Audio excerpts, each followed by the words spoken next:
Watch out for the deer. Yeah, watch for deer. They're not your friends. Especially now. They are crazy right now. They're just They're like... so big up here. Yeah, they are. In West Virginia, they're like tiny, man. They got big ones, yep. All right. Yes, well, nice to be here with everyone. It's a beautiful drive over, too. Just Wisconsin is so beautiful, isn't it? Like, I just love it. It makes my heart happy.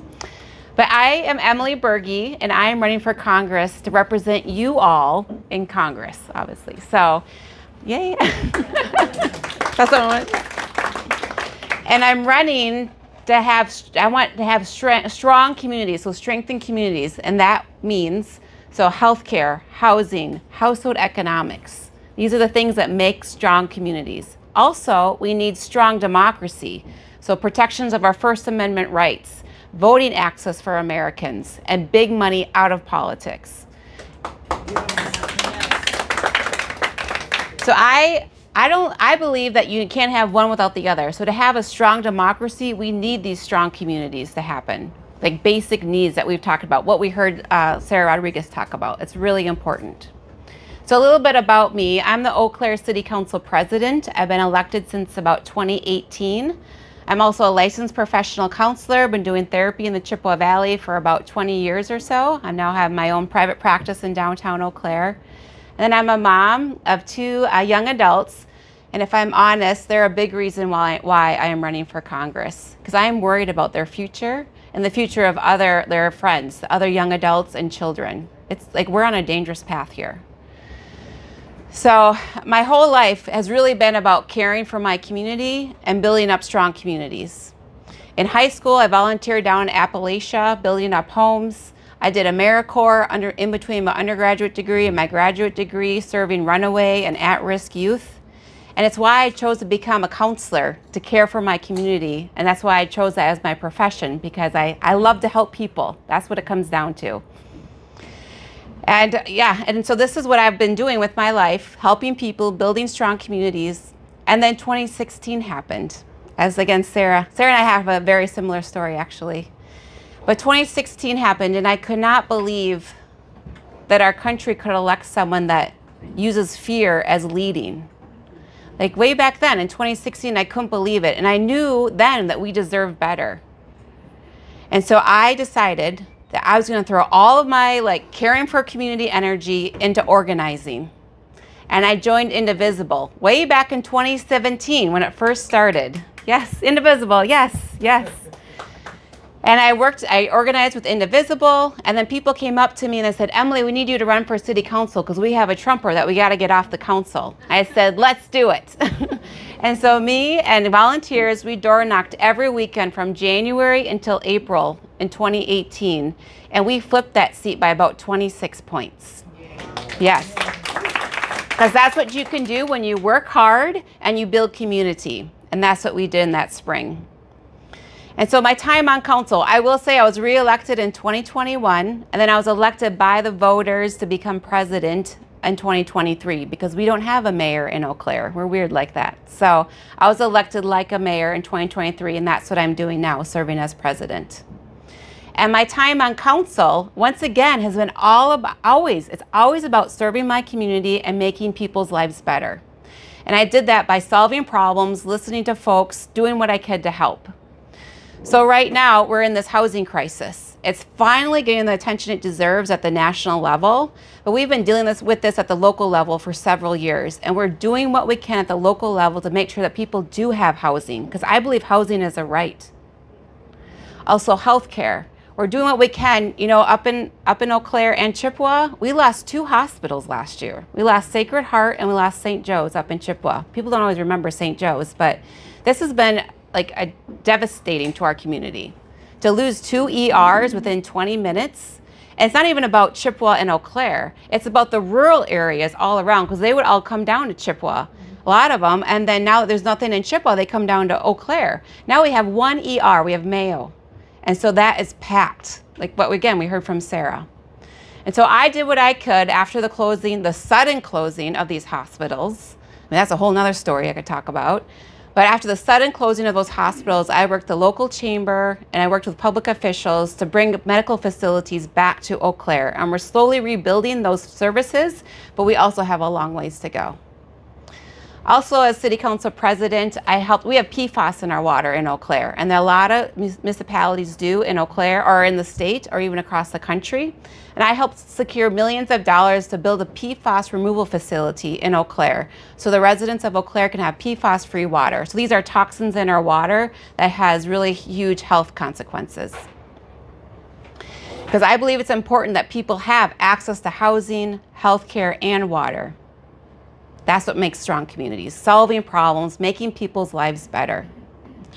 Another role I've been doing since 2020, I was on the board and I'm the past president of the League of Wisconsin Municipalities. So this is an organization that probably 99% of the municipalities in Wisconsin belong to. And so through this role, I help small, medium, large-sized cities and villages in Wisconsin, again, tackle these basic quality of life issues: housing, healthcare, water, economic security. Because these are like local government. This is where rubber hits the road. This is how we can serve our communities. So I've been in Madison. I've been in the state legislature, asking for help for housing. And I talked with Governor Evers' office about PFAS in our water. I've been in Derrick Van Orden's office in DC more than once. I've talked to him on the phone several times, asking him for help. Because we share the same constituency. My 74,000 constituents in Eau Claire are his constituents too. And you would think that he would want to make our lives better, that his constituents better. Guess what? He's not. He's not interested in that. I've sat on the phone with him, and the last phone call I had with him was in January. And I was asking him, we need help with housing. We need help in Eau Claire. All he did was blame and yell. And I told him, I said, Derrick Van Orden, we have a difference in values. I think government should be it should be like a trampoline. It helps people get back on their feet. It should be there to help people. He believes government should be as small as possible and only there, I think, to help billionaires, because that's the way he votes.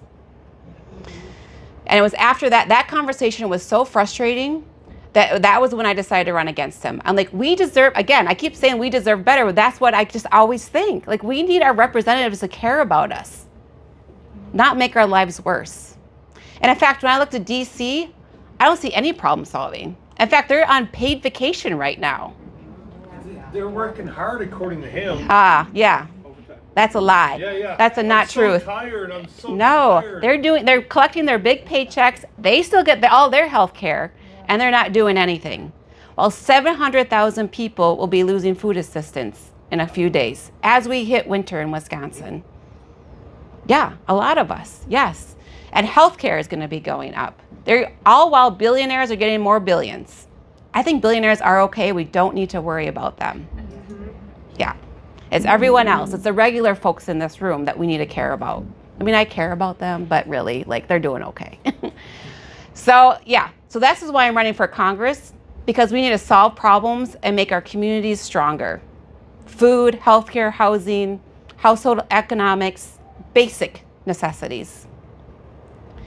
Now, I just want to be real just for a second here.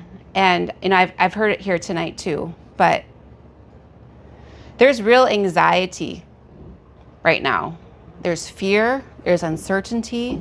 People are scared and they're nervous. I have people come up to me, because I'm traveling throughout the whole 19 counties, and I have people coming up to me at events like this, at rallies, protests. They come up to me on the street, and they have tears in their eyes. Young, old, men, women, and they're scared. And they just don't know what to do. And they ask me that. They've been asking me that since Trump was elected. What do we do? And I just really want to validate that. That's real. What's going on right now is not normal. It is not normal what we're seeing. And so what we're feeling is real. But also, there is hope. Just this morning, I was going into my office to see, I had a couple clients today, so to see them, and I had a coworker just say, she's like, oh, how's it going out there? And I said, oh, it's great. I'm busy, driving everywhere and meeting lots of great people. And she's like, well, what about our democracy? Do we have that left? And I said, well, actually, I feel really good about our democracy right now because people are showing up. Look at this room. It's full. Yes. I went to 3 No Kings rallies. And I went to Rapids, I went to Sparta, and I went to La Crosse. And yes, and Sparta, a red area, right? Like, these are red towns and red counties, and people are showing up.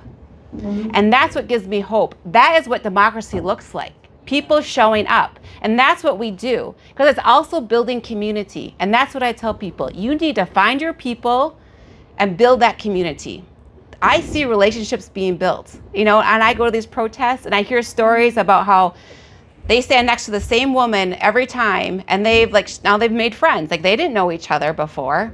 I'm hearing stories that some woman said she dragged her husband to a protest and he ran into all these people that he knew from high school. And that's also, it's so, because it's easy to feel isolated and it's easy to feel alone in these times. But when you go to a protest, when you go to a room like this and you see people that it's like, oh, thank God, okay. And you just breathe a little bit easier. So that's why I have hope. It gets scary out there. I get that. I feel it. That's why I'm running. That's why I'm running. But it's also, there's the people. And so we just got to keep going. We have a year to go and we got to keep going. And it's about putting energy in what you can control. And showing up is something that you can control. Inviting friends, inviting neighbors is something you can control. Taking care of yourselves so we can keep going is something you can control. And that's how we're going to do it. That's how we're going to win. Now, my election is next August. There is a primary, and I'm going to earn your support, and I would appreciate your support to win in August. And then we're going to take that people power, and we're going to win in November. Because that's what it's going to take, is people showing up. So my name is Emily Berge, and once again, I'm ready to really represent and serve you all and everyone in the 3rd Congressional District. So thanks, everyone. So.